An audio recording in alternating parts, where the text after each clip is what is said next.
Mais d'abord, c'est l'heure de la bourse avec Guillaume Paul.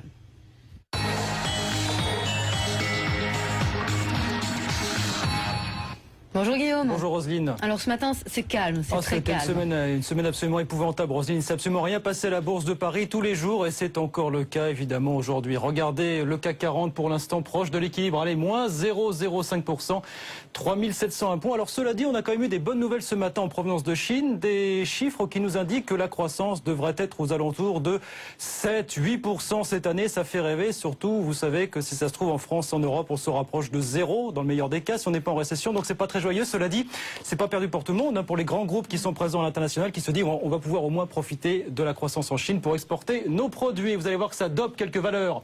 Aujourd'hui sur le CAC 40, AXA notamment dans l'assurance plus 0,8, Valeo, voilà, groupe très exposé, très présent en Chine depuis des années qui en tire les bénéfices. On progresse un peu sur Forestia et autres équipementiers auto qui gagnent 4%. Et puis Capgemini, bien inspiré également, plus 3,8%, 34,78 €. Les valeurs qui baissent sur l'indice parisien aujourd'hui. Regardez rapidement Peugeot qui perd un peu plus d'1%.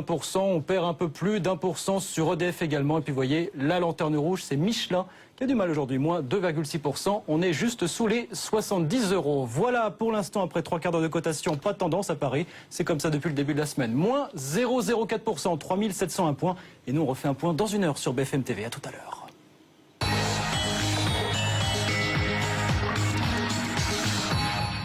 Un signe d'espoir pour